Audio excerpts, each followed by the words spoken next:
Hey Choppers, I'm here today with John Shulters. We're going to be talking a little about Rocket Squad, right? Exactly, yeah. Yeah, so it's coming out this summer? Yeah, well, it should be heading to the printer here in the next couple weeks, actually, so that's an exciting milestone. So, yeah, it's anticipated probably a summertime release, so I'm hoping at least by Gen Con, maybe a little earlier. Awesome. Yep. And you're the designer of Rocket Squad, Yeah, right? so me and my wife, Sarah Graybill, we run Blackstraw Games, which that's our design and development studio. And so we had a game come out last year called Grackles from Fireside Games. That's a tile-laying abstract game where you're essentially kind of gathering your birds on the power lines and doing a little bit of area control and some point scoring there on a board that grows as you play. Oh, nice. And so that came out last year, and that was a good one for us. And so now we're excited with Rocket Squad, which is you're playing kids in the backyard building cardboard rocket ships and racing through space. Awesome. Yeah, we used to do a lot as a kid. I'm a child of the '80s, yeah, so right. Yeah, building everything in the backyard at Jungle Gym, and then building cardboard rocket ships, just playing a little space helmet. Yeah, exactly. Yeah, I'm excited for like when we go into the booth and like we'll actually have some cardboard rocket ships there. That'll be cool. So, nice. Yeah, so you said it's going to be coming out around the summertime, right? Yeah, that's what we're hoping. I mean, schedules always change, right? From any time to any time, but yeah, that's what we're hoping for. So we're here at DunDraCon 43 when we're doing this interview. Right. And seeing you down in the Protospiel room, you had a game that you're rebranding from what you originally had it as. Yeah, exactly. So last year, there's a company, Haba, from Germany, and Haba USA runs a design contest each year. And so we had designed this game, Animal Crackers, which was sort of a what we call limited communication cooperative game, which just means that we're all working together, but there's some restriction on how we can work together. Okay. So we're not playing against the game. There's no AI, but we're working together to play as optimally as we can and solve these puzzles.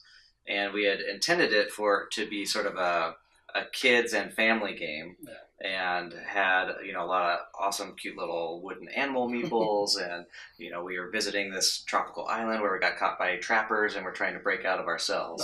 Oh. And it was just it's interesting, right? When you sort of play it with different audiences, show it to different publishers, and you can get one reaction over here and one reaction over here, and try to figure out where that needs to be.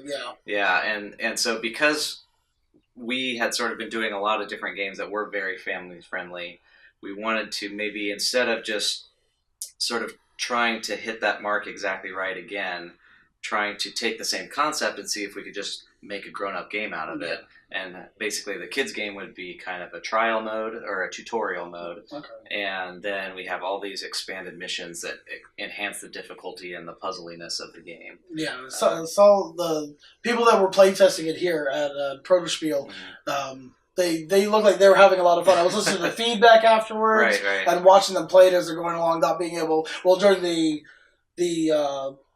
tutorial one, they were able to communicate a little bit with each other, but watching them jump into the game and not be able to talk or communicate like we're sitting here doing about what pieces they're putting where. And you'll see it in the footage as you're watching this. As they're moving them around and taking the different actions, it's like receive and send and route for moving. Yeah, it's all like now it's kind of a high-tech data-oriented theme, right? Where there are a bunch of white hat hackers trying to restore security to a compromised system. And it was pretty fascinating tonight, actually. I agree with you, like watching them with a restriction of not being able to talk at all, but to then see their faces light up with these expressions, right, where they're trying to communicate with their body in such a way, because it's still all about teamwork. It's all about sharing that information and pulling off the puzzle in the right amount of time. It's like when they getting right something, like they were giving like thumbs ups to each other, that they had to spot the right thing, okay signs, and they're like, but not actually using the words. It's all like, oh, you need to grab this, you need to do that, But then when they got it right, it was like, major celebratory mode. So actually, just from tonight, I'm pretty happy with how the retheme is going. So we're going to try to build in some new missions and some new options stuff to make it really meaty and interesting. Yeah, that'd be great. They were giving really wonderful feedback in the a lot of different options, stuff that they would like to see, or different modes and everything. So it'll be good to see how that develops out. Right. I mean, we come to DunDraCon every year. We live up in the Sierras, and so it's a little bit of a drive down here, but we love this event because it's just there's such a great community here, and it grows every year, right? Yeah. And now there's players that will show up to a game convention specifically to play unpublished prototypes, right? It's amazing that, you know, instead of just coming to play the latest hot game, they want to come in and see what might be a game someday. That's one of the main attractions for DunDraCon and KublaCon for me, is to come in and go to the prototype room specifically, talk with designers, see what they've got, what's coming out, what's, you know, they don't expect to come out. You know, because somebody's like, oh, I'm just messing around with this. I don't expect it to do anything. But, you know, but then to actually see it, it's like, here's the prototype, and here's this, and step by step, and then it's like, ta-da, now come to Kickstarter and retail. You know? Yeah, it's awesome to be able to see that. Totally. Yeah.